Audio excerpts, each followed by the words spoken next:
Antoinette Gale nag-sexy dance sa birthday ng anak, binatikos ng netizens.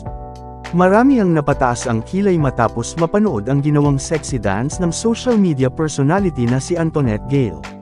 Kamakailan ay nag-celebrate ang kanilang anak ng partner na si Wamos Cruz na si Baby Meteor ng ika-first birthday na talaga namang pinaghandaan nila ng sobrang bongga. Bukod pa rito ay punong-puno rin ng mga content creators ang birthday party ng anak ni Wamos at Antoinette dahil present sa event ang kanilang mga kaibigan na kapwa vloggers. Pero sa kabila ng mga papuri dahil sa engranding first trip around the sun, ni Meteor ay ang mga batikos sa kanyang ina matapos itong magkaroon ng sexy dance performance sa kanyang birthday party.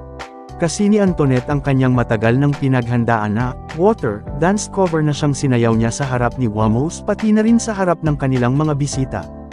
Ibinahagi nga ni Awit Gamer na kapatid ni Wamos ang video clip ng pagsasayaw niya sa social media. Sa halip na matuwa ay tila naasiwa ang ilang netizens dahil nabahiran raw ng kalaswan ang sanay wholesome na birthday party ng kanilang anak. Akala ko si Antoinette may birthday, saad ng isang netizen.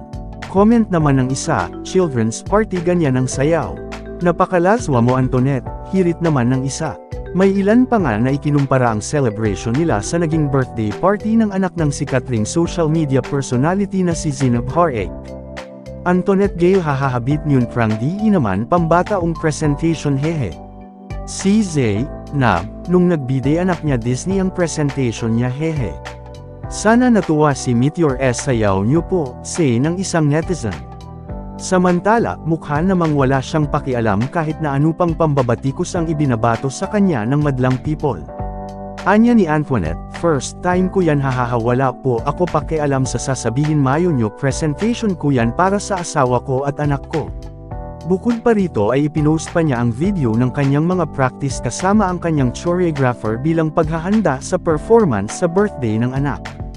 Mr. Kasagpa here subscribe muna yan for more news updates.